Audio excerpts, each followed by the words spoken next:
Good morning, Sangha and friends. For those of you who are here, if you could please silence your phones, and for those of you who are at home, if you could please mute your microphones. Thank you. The following retreat is coming up as an opportunity at Heartwood, Finding Freedom in Compassionate Presence with Lisa Erst. This will occur from June 23rd through 27th.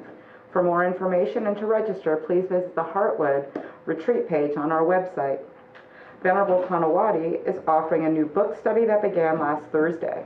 The class will begin each Thursday at 5 p.m. The book is Learning from Buddha by Buddha Master H.H. Dorji Chang Buddha III. If you are interested in joining, please visit the retreat page on our website and select the book study option. The Novena prayers are now occurring monthly every third Thursday. The next one is Thursday, June 17th. Time to be announced. We invite you to join us on our YouTube page. Please send your confidential prayer requests for yourself or a loved one, including pets, who are sick, suffering, misfortunate, or departed to prayer@heartwoodretreat.org. Fully vaccinated Sangha members are now invited to Heartwood for Tuesday, Thursday, and Sunday Dharma. Please like, follow, and share Heartwood and Thrifty Treasures on all social media to help spread the Dharma and further Heartwood's vision. Thank you.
You know, it's like the little things right about now.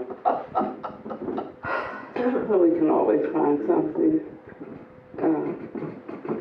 thank you, to help us enjoy the present moment, because I haven't seen to clip this one too.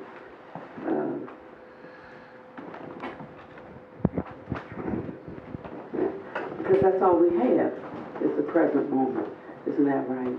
And we decide, thank you, sister, we decide what we, you can take, I have things to put my feet on, cushions to sit on.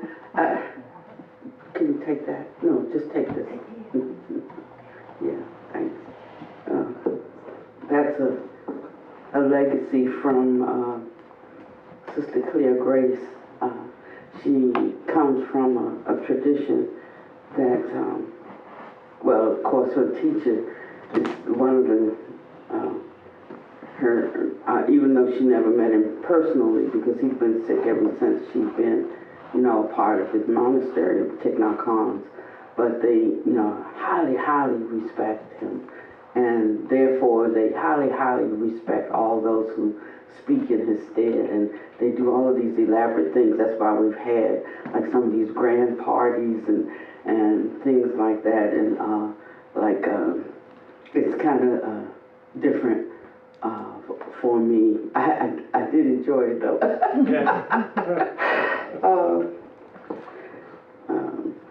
But sometimes it's a little over the top. My teacher and her teacher, they would always say, just be ordinary. Because there is a part of us that we're working on in this realm, and that is that sense of an individuated self. And so a lot of our effort is spent on deconstructing that, and a lot of things we do really embellish the notion that not only are we separate, but my way is the right way. It creates disparities in how we view and relate to one another. So it's not to make us like amoebas with no thought, and and that's where our mind goes to when we talk about self and others being equal, or anything that diminishes our personal self or personal sense of worth. But what you will find is that our personal sense of worth increases the more we deconstruct the sense of a personal self. I know it doesn't sound right. It doesn't make a lot of sense, and that's why he says, like, you just can't, like, intellectually get all of this. He says, yes, we do start with reasoning, but it's not through mere reasoning alone, but you have to take the premise as true and then put it into the laboratory of your mind body to find out if it's really true or not. So that's a lot of what we're doing. We're like taking suppositions and we're putting them to the test rather than just thinking about them based on what we already know or experiences that we have already had. So we're not really trying to reinforce what we already know is true. I know Panwati sitting here in this chair. That part on a certain level, that's a real thing, okay? But there are some other ways of being with the moment that don't seem true if we're holding a certain way of what is the total truth of the moment. And so he invites us, encourages us to engage, an inquiry in these other ways of seeing, other ways of knowing, other ways of understanding. And so if we assume that we have at least some common sense, and let's just say that that's 1% of what there is to know, he's encouraging us to embark upon an inquiry of the 99%. Now that's a lot compared to the 1%. So we got many places to go. I used to sing a song in church, I have one more river to cross. We have many rivers that we can cross. And there's a certain joy and excitement, and there's a kind of anticipation that's not antsy, but it has immersed or within it a great sense of wonder, that there is more to be known. And the more we touch this or taste it, the more satisfaction we get.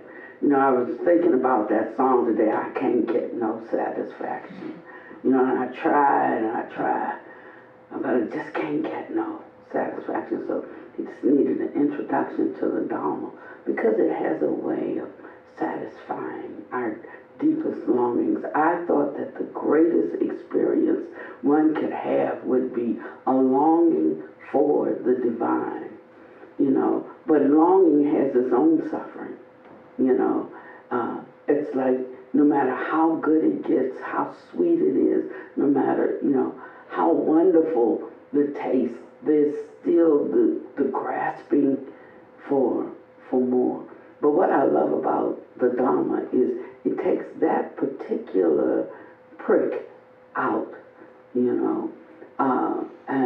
the Buddha said that, devotion is the fastest way to make progress, So you can be devoted to something. Worship is just ascribing worth to. We don't have to get hung up over the word worship. It's ascribing worth to, in whatever way you can ascribe worth to something or to somebody even. And so, but he said the problem with it is that there's a point where you have to cross that last chasm yourself. So there is nobody that can finish our completed work. They can be way showers. They can even pick up and support. We have this general saying that everyone is the owner of their own karma, and that's so true. But, and we think as above, so below. I could also say as below, so above. And just in our own, inept capacities, we know that we can help other people. We can do something for someone that supports them, that helps them, just if we have the capacity to. And so in the same way, we can also relieve some of the suffering for other people within our own normal capacity. So in many ways, we do save others. And when one takes on the notion that others are equal to oneself, one is really taking on, in a certain way, the suffering of others. I was so happy to talk to someone yesterday, or maybe a couple of days ago, and they've been coming to Heartwood for a decade. And there were two things that struck me. One was, he sounded so good when I talked to him. And he's one who generally doesn't have that kind of energy, mostly fearful about the present, fearful about the future, regretting the past. And no matter what I would say over these years, or I think Panyadeepa could help him some, but I think my energy was like just too much to one side and his to another. Like he just, made him feel worse. So less was more from me, but he said, I'm doing good. I'm really doing good. And he said, I'm so glad that the center is open again, and it was wonderful being there. He said, but here's the best part. He said, I realized that I have made progress because in this year I didn't have you. So all I could rely on was what I had already picked up, because I don't do all that computer stuff. And I made it. I survived, and I feel okay. When I didn't have you to lean on, I realized that I had some of the Dharma in me, and it sustained me. So that was most wonderful. The second, not equally in the same category, but was still very good. So he said, where do we put our Dharma? In the bowl back there? He said, because I left some Dharma there for you all. And this is a person, I don't think he's given more than once or twice in 10 years. Because he just doesn't do that. And so that's okay, because, where one is deficient, another makes up the slack. And I was just really joyful that he, in recognizing his own progress, made an offering to the Dharma. And so it was beautiful. That's what's really meaningful. That's what really counts. And so I gave us a homework assignment, and I know you gave me your phone to read what it was, but I couldn't figure out where to find it in there. So if you will, and I have my computer here simply because somebody did the assignment online, and I wanna share an excerpt from it. Can you just tell me? Oh, sure. Yes, just read it out there. Everybody will hear it, because I know half of us forgot what it was or didn't do it.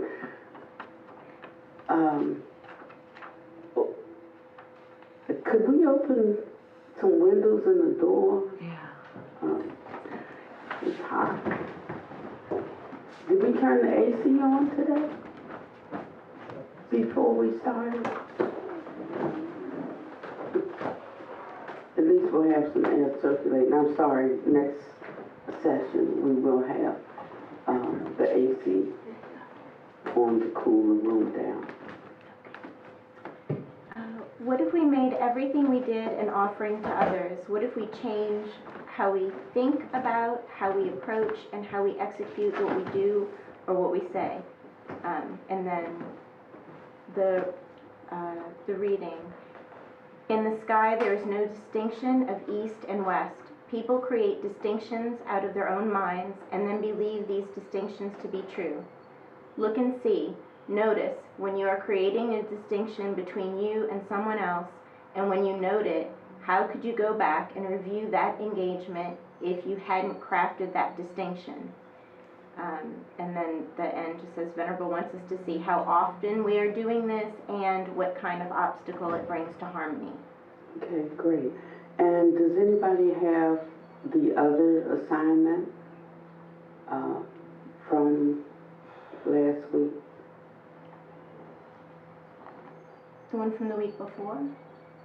It could have been the week before. What I realized is I only gave people who were in the room an opportunity to share. That's why people started sending it to me by email. It's wonderful to be personally engaged again. And so I forget that we have Sangha members online. I'm so sorry. If somebody would cue me when you have something online that you want to say, I do want to make sure that I hear you. Okay, I'll give you the previous one. Says no internet connection. I may have it. No, on mine, I need an internet connection on this right here.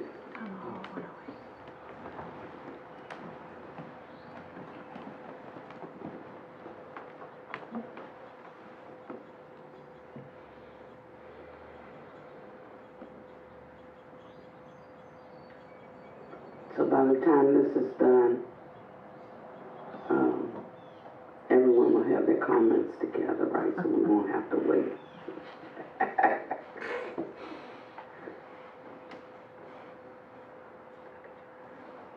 Can you go right here?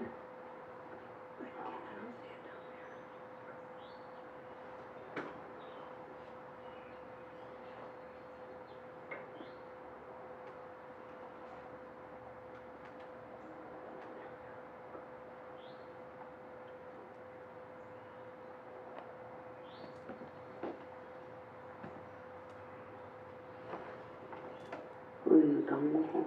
So this or this one?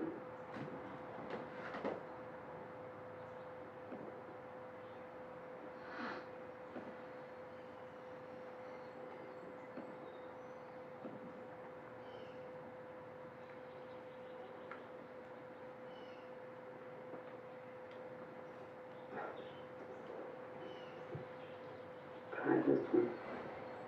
Yamaha guest.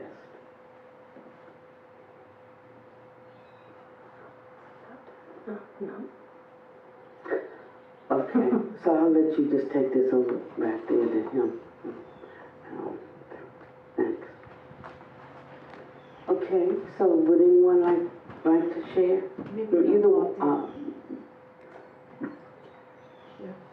Let's start with that one first, and then we'll go to the one from last week.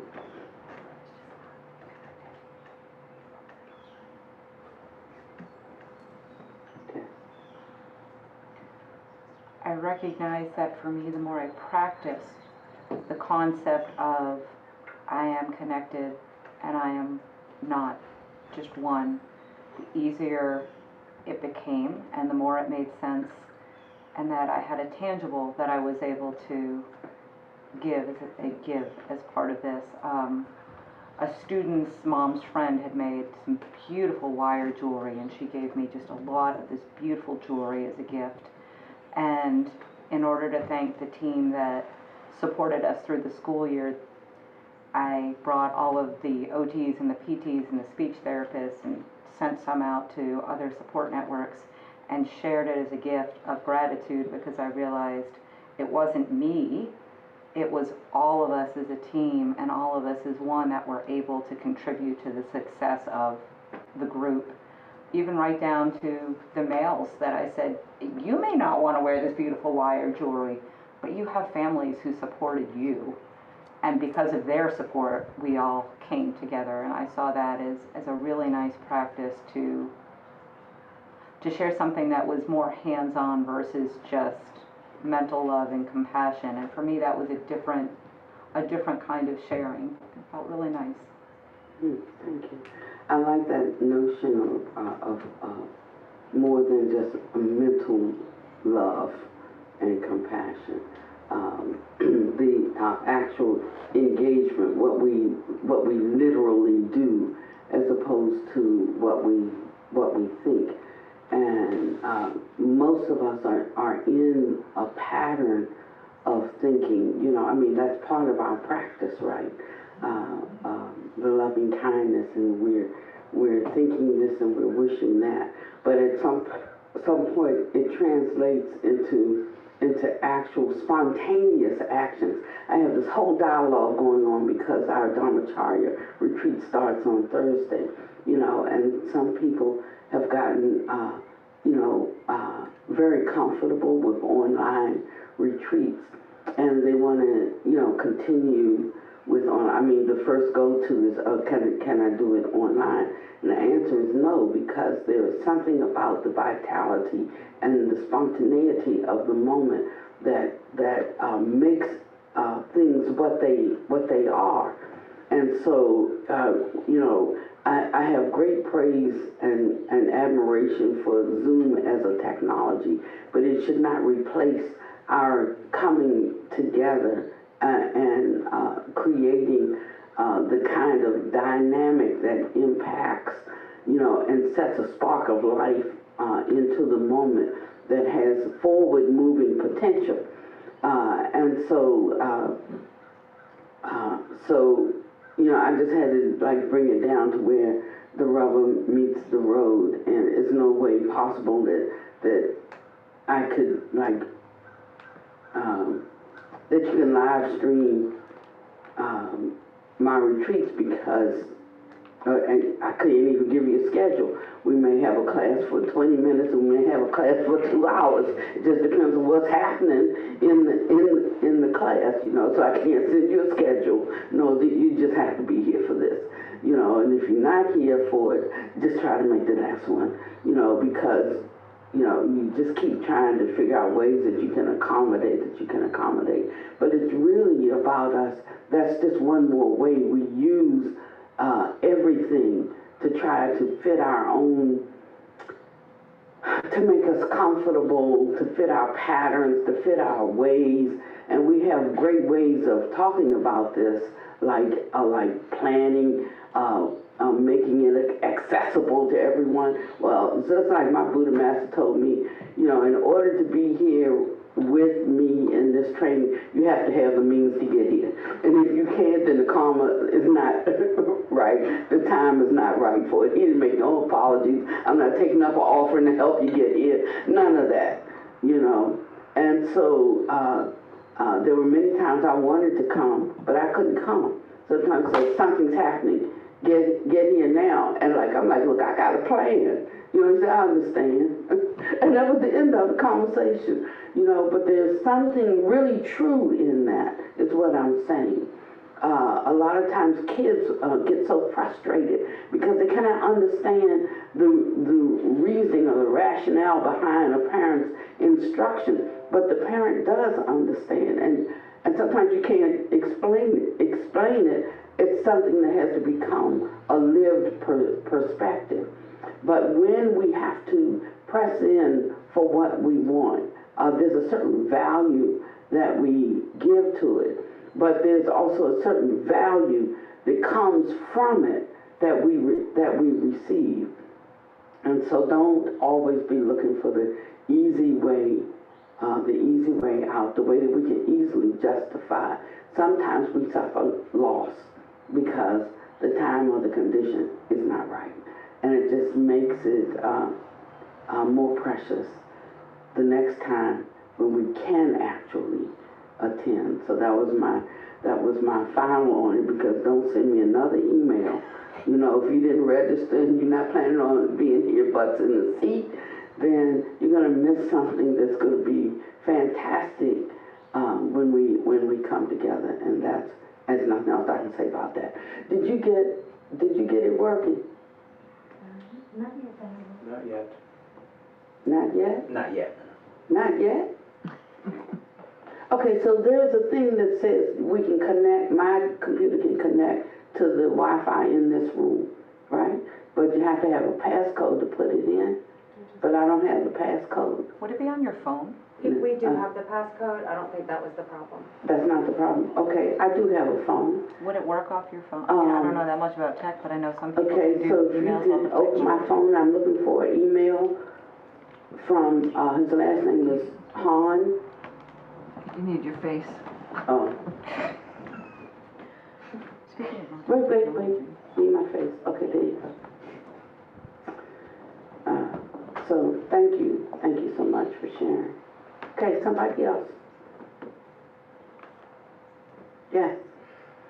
So, a lot of times this,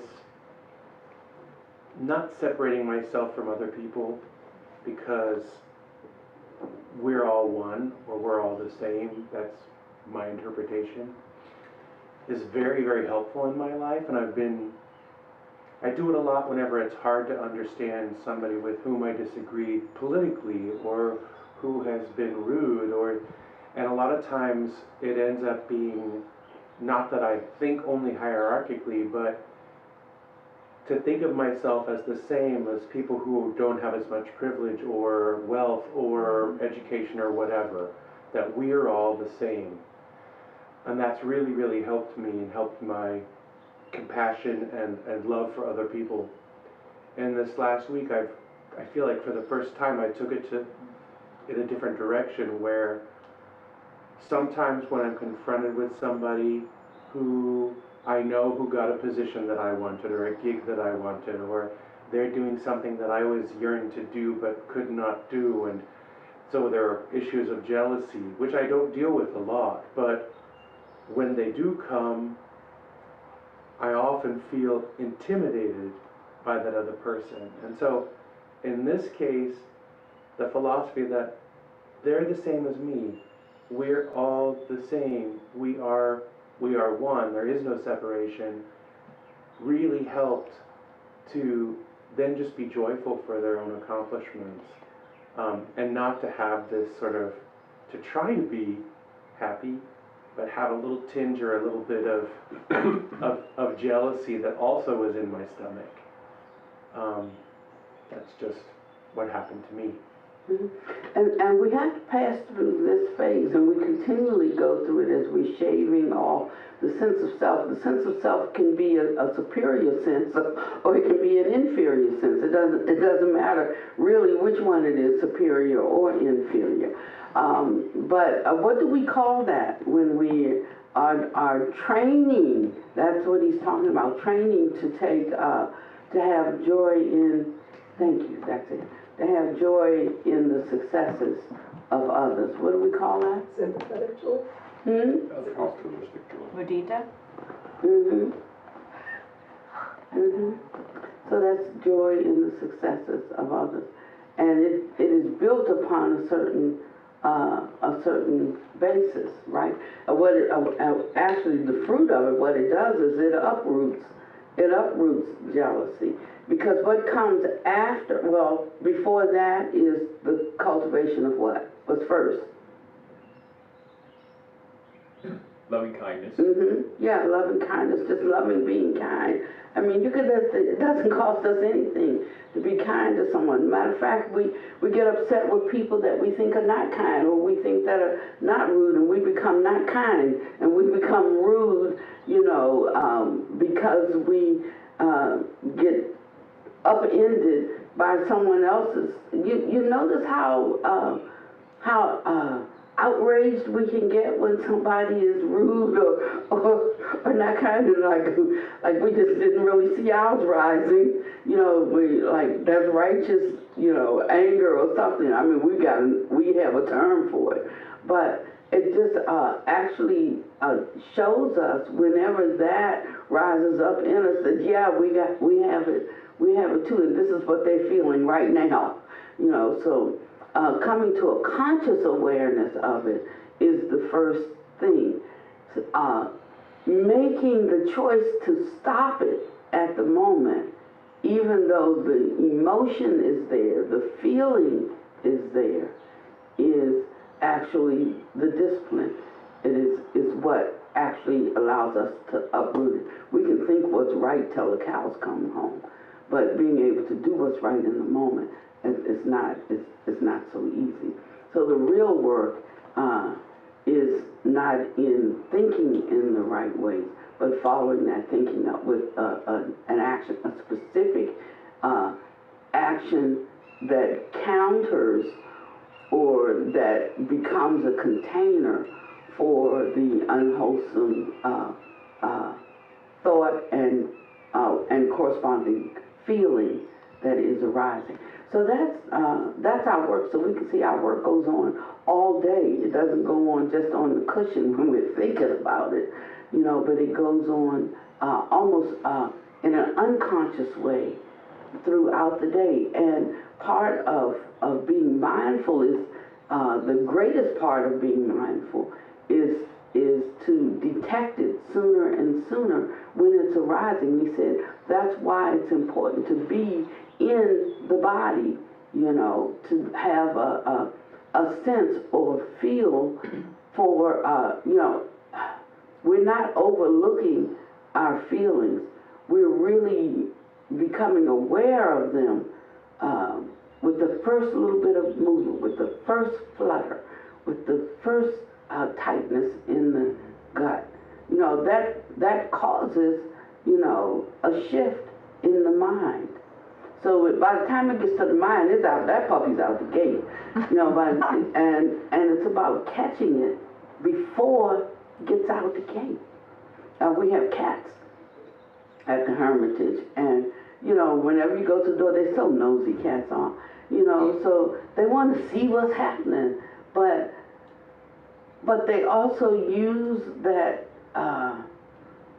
as an opportunity to get close to the door, and then they hop over. If you're trying to block them, they just hop over you and run out the door. And that's kind of how we are in a sense, because we don't catch the movement in the body that corresponds to certain feelings. It has to hit the mind before we realize it, and by that time it's too late.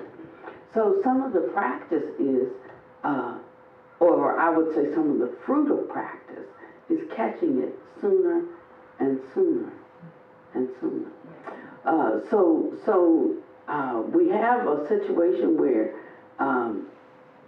there is some creeping up of energy, emotion that's stuck in the body, stored in the body, that is, it's not really in this present moment. You say, this is happening to me right now, because actually it is bringing up what's already there, imputing it on the situation, and in such a bodacious way that you have difficulty realizing that that might not be what's going on right now, you know, because the memory that's stored in the body, especially if you have no practice, is telling you that this is a threatening situation. They're challenging my veracity.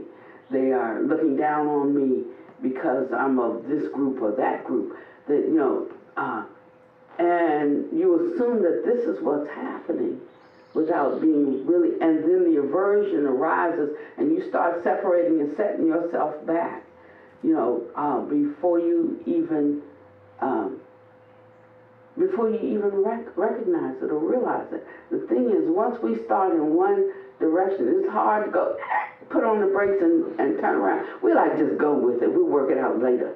You know, we just go with wherever we are.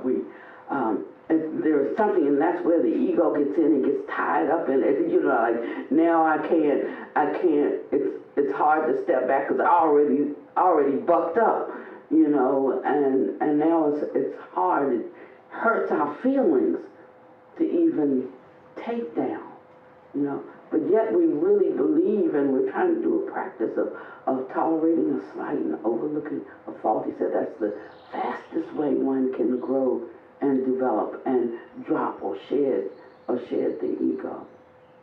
But once we bypass the feeling in the body and didn't tend to it, you know, and the mind points us in a direction, we go. So this, our practice is really about that, really about going against the stream, going against the flow. A lot of times I talk about, you know, it's so simple, just wading from the shore into the water, you know, and the water will buoy you at a certain point, and the current of the stream will take you, you know, on downriver. And I talk about the Dharma being like that, and yes, it is like that, you know, on one hand. And that all sounds good, and like all I gotta do is wade out in the water of the Dharma and everything be hunky-dory. But that's when one has developed enough confidence to wade out in the Dharma and let it take you downstream. Before that, there's some work that we have to do. So this is from a comment from Matthew. He said, "Good morning, Venerable. I was up late last night, as I often am, with my new night shift, and was reflecting on this month's lesson regarding our deepest intention. I wrote a little something about a moment that came up a couple of weeks ago that I would like to share with you.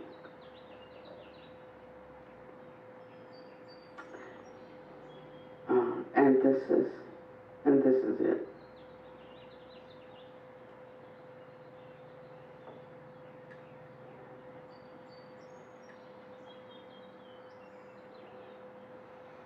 I'm not reading, I'm just waiting for it to.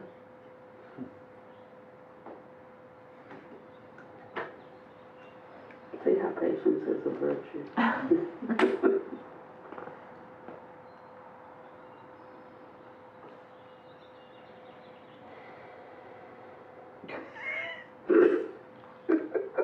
There goes the patience.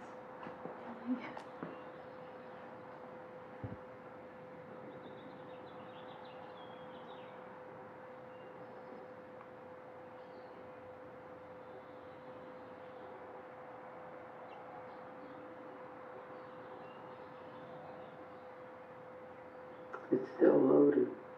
This is the latest iPhone too. This is supposed to be fast. Says I'm offline. Okay, we're not gonna read this today. You don't have to get upset. You can just go in a different direction. You can cut that off. I'm done. But I'll just give you my version of it. I just wanted you to hear his words. I just love the way that he's a middle-aged guy, and he said he was driving down the street the other night, and he saw some teenagers on the corner, and he was listening to some band that was popular when he was a teenager. He said, and there were these girls, it was a group of girls at the corner. He said, and they looked fine, like older teenager, young adult girls do. I think he said he thought they were maybe like 16, 17, 18, something like that. He says, now I rolled down the window in my car and I turned up the music, like, yeah, I'm cool. And he said, and then the light turned green and the girls crossed in front of the car. said they never even looked in the direction of the music, you know. He says, and as I drove off when my light turned green, I wondered why I did this. And he said, I was thinking about the instruction that you gave for us to observe our actions and see what motivates them. He said, and it dawned on me that I wanted to still be seen as cool. You know, he said they didn't pay me any attention, and he said now I felt. And he said not only did I feel like a fool, he said it became clear to me what I was doing. I was just playing the music, waiting to die. You know, he said, and it was such a revelation for me, you know, that for a minute I wanted to be special. He said, didn't necessarily want to be young, but I wanted all of that feeling that came with being hip and it came with being cool. Yeah. And he said it was just such an eye-opening experience for me. He said, because I had to go way back to dig that up, you know, and he said, I never thought that I would be one who, you know, kind of looked and held things in this way. I am a Dharma teacher. I am one who teaches about the selfless nature and the liberation and the freedom of it. And something just as simple as that showed me how stuck I am. And so it pays for us to examine ourselves on a daily basis. He said, but I can tell you, having examined that, he said, I plucked up something, you know, that was there that I didn't know was there, you know, and I feel so much freer today that I could really clearly see it, I could name it, I could own it, and I could see through the illusion of it. And he said, this encouraged him to not be afraid to go to the places that scared him, to not be afraid to look deeply, you know, not with the eye or the mind of condemnation, but just pure observation. And the question, you know, what did that do for me? I have a situation, you know, a lot of us as employers do, because we're in an uncertain time, and I have an employee who's not vaccinated and doesn't want to be. And I was trying to talk to her, and she wasn't hearing it. She was telling me all about the conspiracy. She had the deer in the headlights look, and she went on a tirade and a rant. And I said, well, she said, you can't force me to, you can't make me. And I said, no, but, you know, I can make a decision about what I think is the safest for me to do for everybody here, you know, and also for Hartwood, and I'm thinking about that. You know, and I recognize that the times of coming out of this pandemic was just like the times of going in. You know, when you're in, you know you're in. When you're out, you know you're out. But the times of going in and coming out are not that sure. They're not that definite. And so there was a firm in Asheville had 37 employees, and they just put them all on notice. You have to be vaccinated by this date. Otherwise, you know, we're taking you off the schedule and you can't come back to work. And 16 of them, you know, quit or didn't, you know, they followed the guidelines, and now they're all talking to their attorneys, you know, about their rights. It's a very difficult time, you know, around this issue and what's safe and what's fair, both to employees and employers. So I said, she said, well, you can't make me in, and it's not fair. So I said, you think it's fair for me, to decide what's necessary for my family and then pay you to do something to the contrary? Is that fair to me? And but there was no reasoning, so I left it. Bless you. I left it for the moment. But I'm just saying that we're going to have to use our utmost strength and temperance to try to work sanely in a time when so I asked her, I said, well, will you wear the mask? She said, nope, I absolutely will not, because masks no longer mandated. So I said to everybody, okay, so everybody else here has to wear one, because you won't. She says, well, I guess so. Now, I'm looking at some other causes for termination, maybe, that won't be around the vaccination issue per se,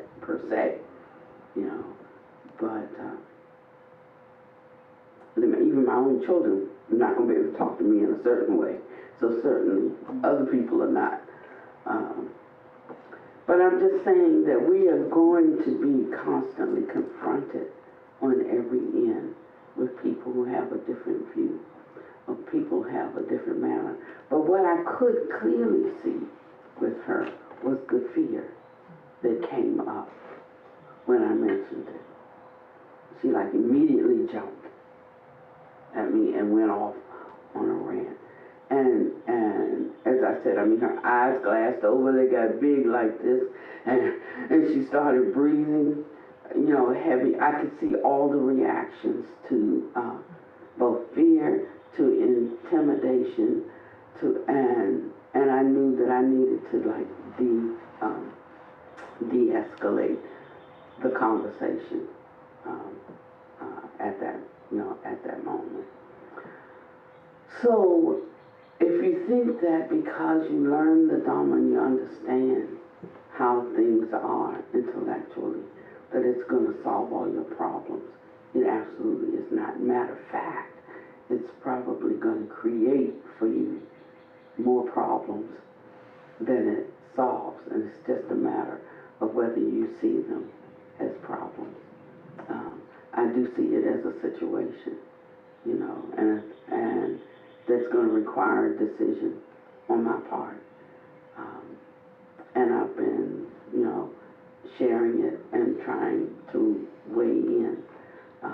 There are people who come into the store and they don't wear a mask because masks aren't mandated. So what do? Do we shut down and go away and dig a hole in the ground? How will we continue to function? And how will we hold a certain level of risk, without fear? And what confidence do we have? What precautions can we take? And we're not going to all agree on what that is. So as you go about your week this week, think about that. However many people you encounter this week, that's how many different opinions there are about everything and about anything. So how will we have any contentment in life, and how will we have any sense of safety in life? Or it's not going to come from the outside. We actually have to have it inside. Life is uncertain. Even the Buddha died. So we do the best that we can. But what I will say is that even in the face of uncertainty, and even in the face of contrariness, there is a certain confidence that we can have as we walk out our life that we can live a fearless life, and that we can engage with the vicissitudes of life and understand that that's how it is in Samsara. So it's good for us to constantly be checking ourselves, because we're the only ones that we can check, is ourselves. And we're the only one whose temperature we can really take. And we're the only ones that, whose temperature we can bring down with our own thoughts and with our own actions, and the precautions that we can take for ourselves, recognizing that none of us lives alone. And so I'm asking you to really give attention to your own thoughts, and to see if we, what is the motivator of the thoughts, what is the motivator of the action, and how you can move forward in an unsafe world. And when I say unsafe, I'm not speaking now coronavirus.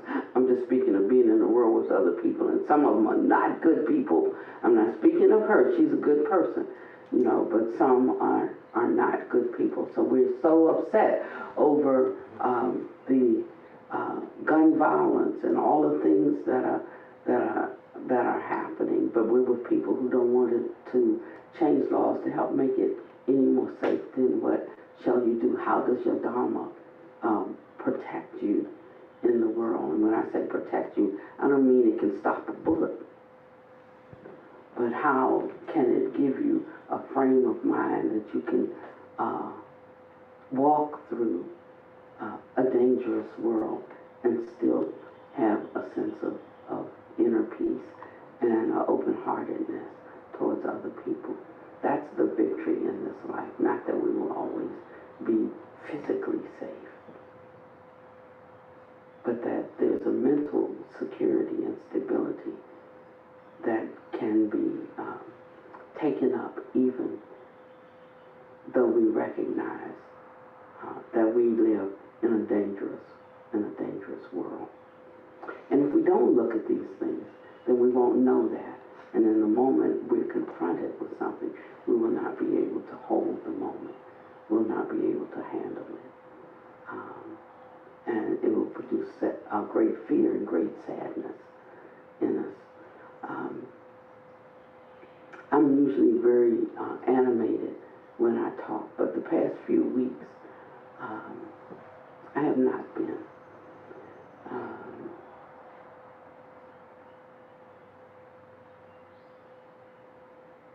And I think it's because I recognize that we do need to de-escalate our tensions in the world. And for those who think I'm popcorn all the time, I'm really not. But sometimes you just have to really encourage people because they're so laid back and lackadaisical and don't know they have a certain amount of energy in them. But then sometimes you have to help people recognize they do have a certain capacity within them. Yea, though I walk through the valley of the shadow of death, if that's not here, I don't know where it is. I shall fear no evil.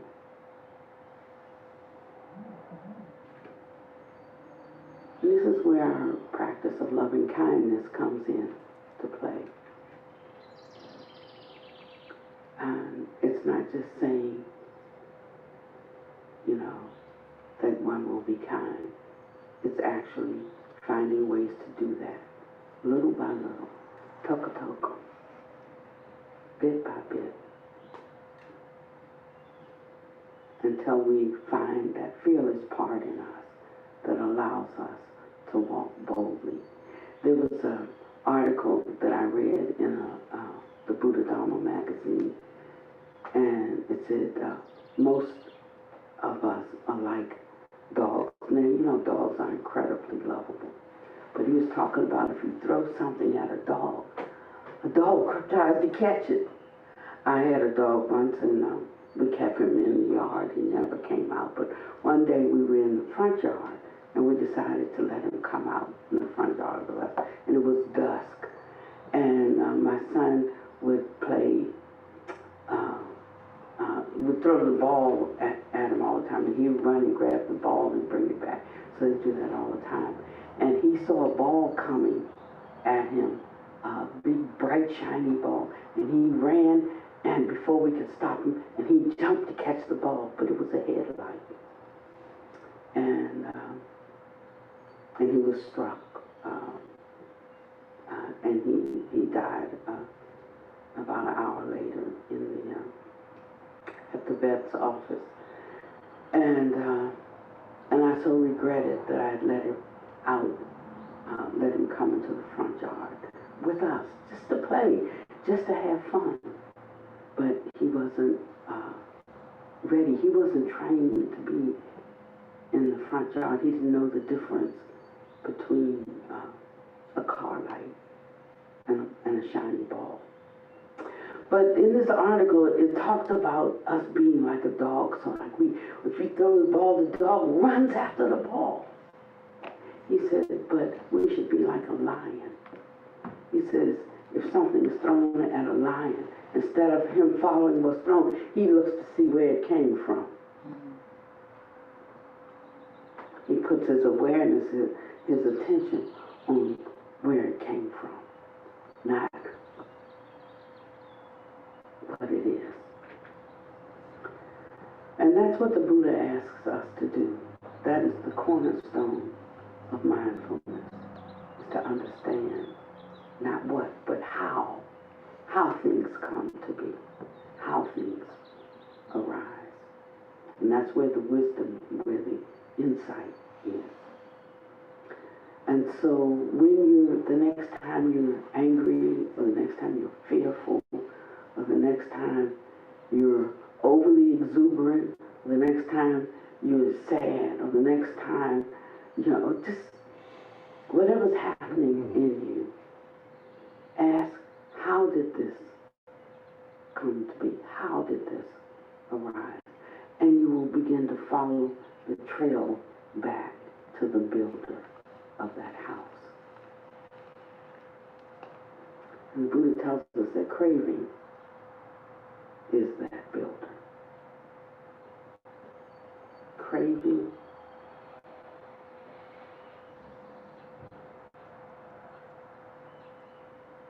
is the builder of this house.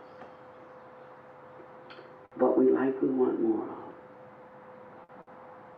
What we don't like, we have aversion to. When we can get to the place that we can like it or not like it, but instead of following it with a reaction, we can go back and see the root of it. Then we are in a position to have victory in every challenge in life. So I'm looking for victory in this situation with her. She's a good worker. I would like to keep her. I know it's not possible to get her to take the vaccination. That's where we are.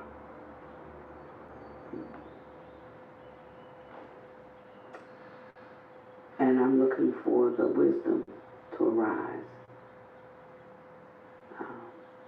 And I'm resting. And there is a wisdom to arise and how to be with this situation, for the sake of everybody involved. And if it means all of us have to wear masks, because we don't know how many people we walk by in the course of a day, that is carrying the virus, especially here, because, what is it, less than 50% of us? It's 53%. 53. I was heading home on, whatever this street is, out that main street, and past the little beer garden. That's what we used to call them. I don't know what we call them. We probably have fancy names for them now. But the beer gardens, because our town's almost 50% beer gardens. And they were like having just a grand old time out there. And it was unbelievable. So be vigilant, protect yourselves as much as you can.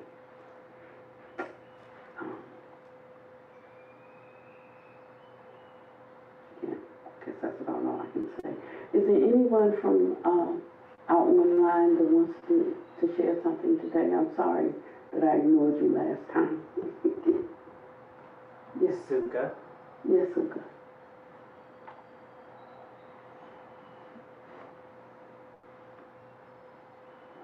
Hold on one second. Okay. I couldn't unmute.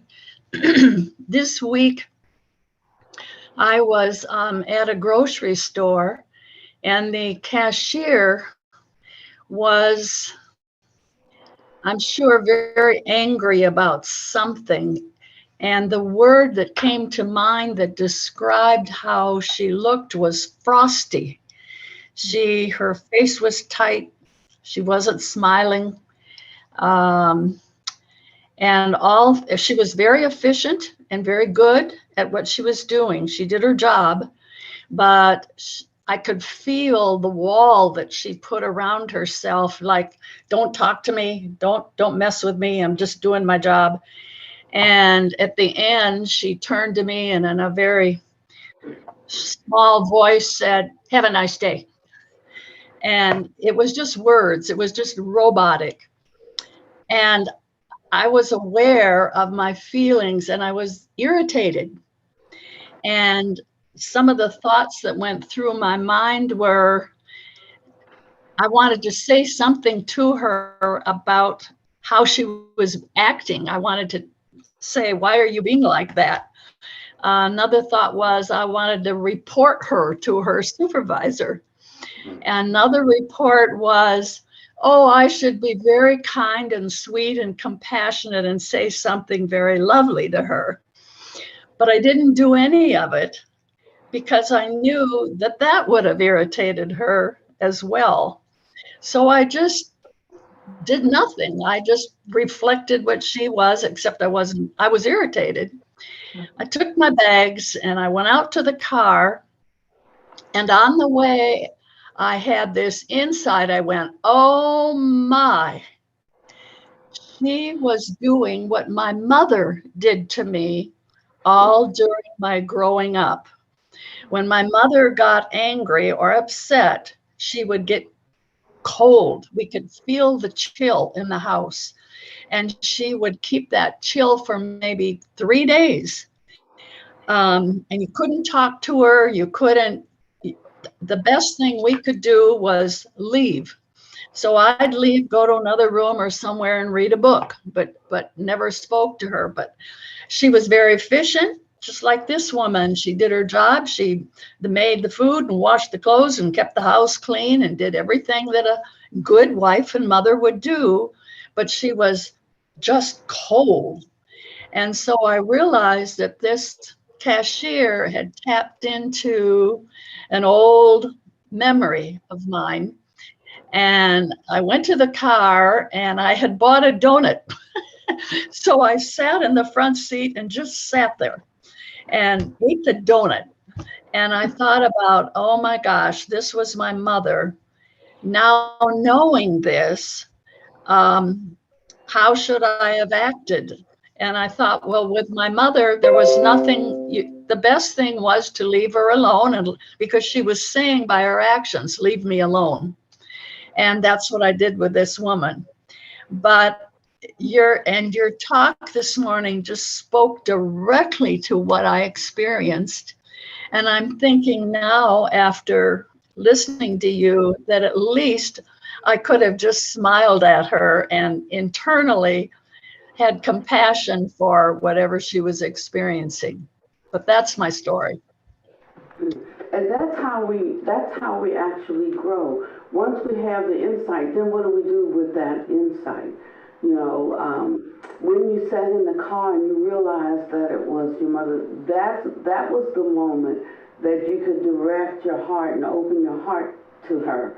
You know, just in compassion, because what it's actually doing is it's melting down your opposition or resistance, your backtracking, going into your own past, and it's healing you from the past so that you can operate in the present the way you really want to, with the compassion that you aspire to, how to make it real in your life.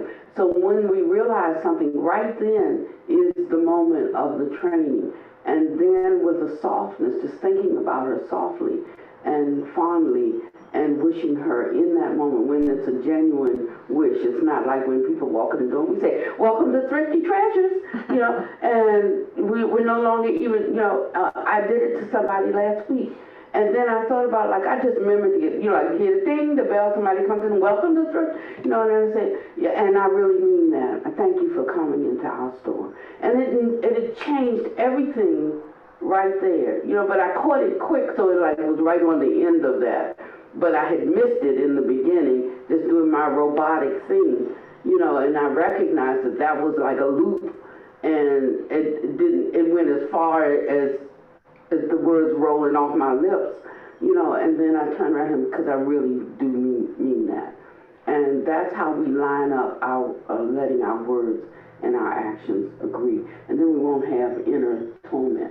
So that was a wonderful insight for you. And the more that we recognize these insights and we hold them as worthy to be recalled, the more we will enter into them, you know, on a continual basis, and the old patterns will fall away, and we will set in these new patterns. Thank you so much for sharing. You're welcome. So we have time for one more. It's 1:09. Yep, and we're going to close in a few minutes.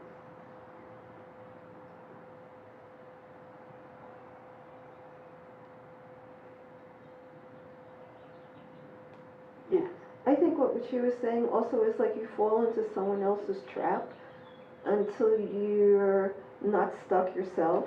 You know, like when someone's in a bad mood and you kind of like pick up on it and then you become in a bad mood.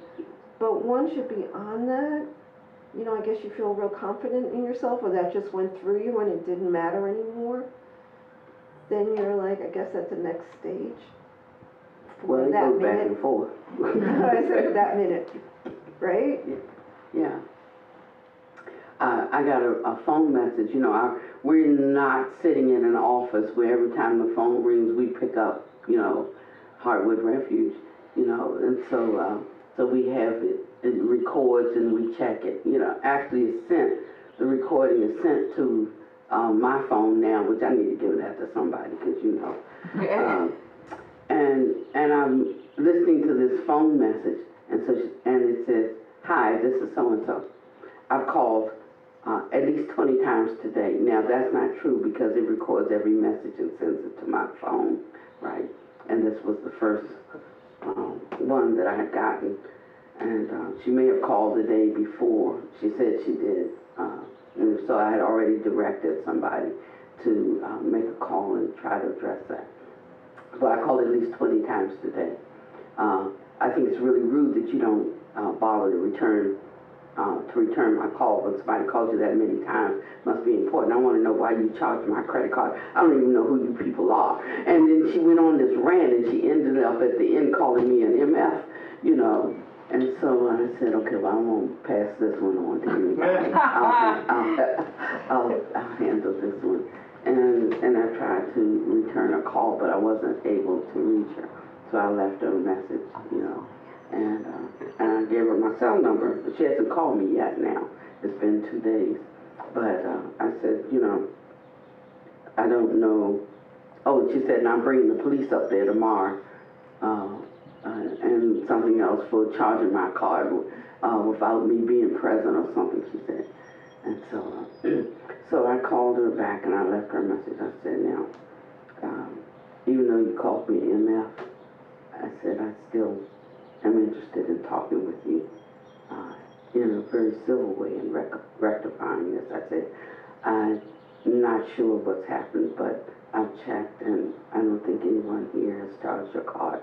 However, if you went shopping at Thrifty Treasures and you purchased something there, that's our store.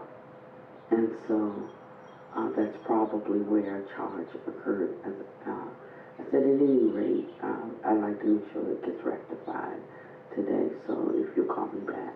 And that was it. And so when I hung up, but you know, here's the thing. I really felt okay. I was not upset, but it's because I had been listening to Dharma Talks all morning.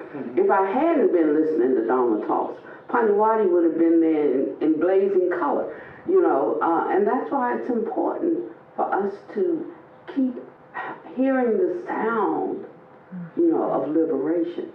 That's why it's important, because it will drown out the voices in the world that are contrary. When you come up against them, you can handle them. That had nothing to do with me, you know, and her irateness did not affect me. That's the only way she knew how to handle something, you know, but it didn't bother me at all. But it was the Dharma that protected me.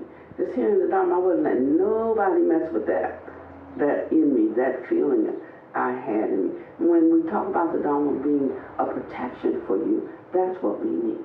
In that way, the Dharma can be a protection that saves you from your own unruly mind, and it protects you from the mind of others. So keep listening to your Dharma Talks. Keep questioning yourself. Questioning, I say, not judging. Yeah. And being open to see the great progress. We've all been shut up for a long time, and we think they are constantly talking about this post-COVID anxiety and all of that, you know. And before you know it, everybody thinks, I got it. I got post-COVID anxiety, you know. But listen to what the Dharma says about you and what you have in your capacity.